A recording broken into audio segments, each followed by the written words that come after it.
A young black boy is caught stealing, but the kind elderly lady doesn't want to ruin his life. She signals the store clerk to call the police. The store owner lets him go. Soon after, a group of robbers storm the store and take all the cash. Although the old lady hides, she is eventually discovered by the robbers and brutally killed. Little did they know, she was not someone they should have messed with. At her funeral, many people from the town came to pay their respects. She had spent her life doing good, helping over 100 children leave the orphanage and find adoptive families. But 4 of the children were particularly troublesome, and no one wanted them. The elderly lady had no choice but to take them home and raise them as her own sons. The eldest, third, and fourth sons left town to live a rough life, while the second son stayed and became a businessman. These 4 brothers, not related by blood, gathered together again because of their mother's death. When they stepped into their old home, memories of their childhood flooded back, but the person who raised them was gone. It was Thanksgiving, and they prepared a feast, even leaving a place for their mother. But the memories became overwhelming. Keep your mouth shut,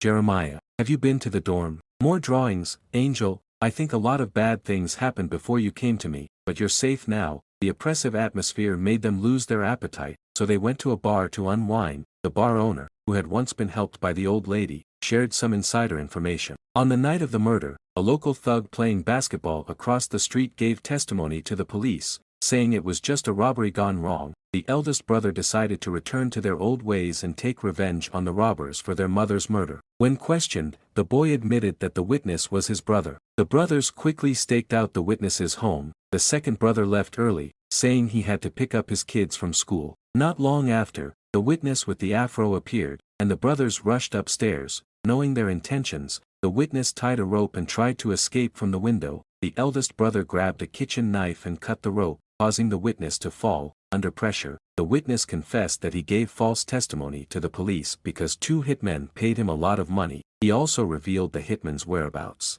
So the brothers went to the bar where the killers hung out. But the hitmen were alert, sensed the danger, and started a shootout before escaping through the back door. The brothers chased them through the freezing snow, with temperatures at -20 degrees. The third brother, in the passenger seat, shot at the car in front, eventually blowing out its tires. The car spun 360 degrees, and the eldest brother rammed into it, flipping it over. The 2 hitmen were pinned to the ground and beaten, but they refused to reveal who was behind the murder. The brothers decided to shoot them dead, but the mastermind was still out there. At that moment, an insurance company representative arrived with some shocking news. Before their mother's death, the second brother had taken out a $400,000 life insurance policy on her. If she died, the payout would go to him. This revelation made them suspicious of the second brother. The 3 brothers gathered at the bar, and by chance, they saw the second brother hand over a sum of money to one of the local gang leader's men. They called the second brother to the house and immediately punched him. In response to their accusations, the second brother was furious. He reminded them that without their mother,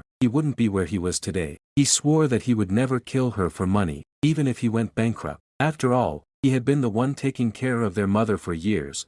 At that moment, there was a knock on the door. The fourth brother opened it to the attacker, who suddenly turned around. Realizing something was wrong, the other brothers rushed out to help. Just as the masked attacker was about to fire another shot, the eldest brother shot him dead just in time. Moments later, a van pulled up, and more gunmen emerged. The fourth brother tried to run, but it was too late. Facing overwhelming firepower, the masked gunmen sprayed bullets everywhere, turning the house into Swiss cheese. The brothers fought back, managing to take down a few of them, but the eldest and third brothers had run out of bullets. The eldest brother picked up a brick and threw it at them. They wrestled with the gunmen, and the third brother managed to take down another one. Just then, a car sped toward them, intending to run them over, but the second brother arrived just in time and saved them. The brothers rushed to check on the fourth brother, but it was too late. He had passed away. They had lost another family member. Soon after, Officer Tony arrived. He understood the brothers' plight and ruled the case as self-defense. He also shared with the eldest brother that their mother had filed a police report before she died. It turned out that their mother had known about the gang's pressure on the second brother's business and had tried to help him by reporting it to the police. But shortly after, she was killed. Tony suspected that David was a corrupt cop who had tipped off the gang leader. That night, David shot him and finished him off with another shot. The only cop willing to help the brothers was now dead. With both the police and the criminal world against them, the brothers devised a perfect plan. The third brother bribed a young boy.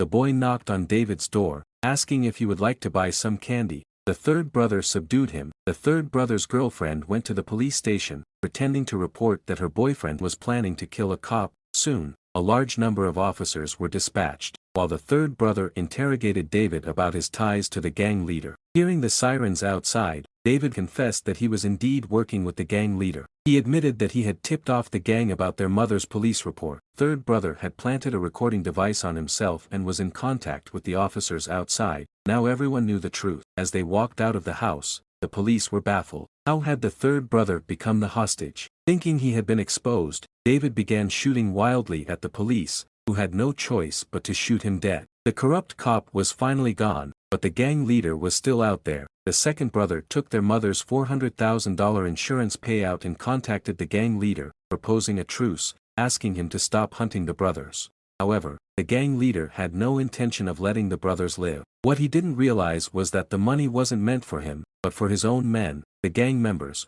already fed up with the leader's behavior, took this opportunity to betray him and killed him instead. The gang leader wasn't fazed. He boasted that he had already arranged for Officer David to join them, mocking anyone who dared to challenge him, but little did he know, David was already dead. The brothers had avenged both their mother and the fourth brother. They rebuilt their mother's house and continued living in the small town, as if she were still there with them.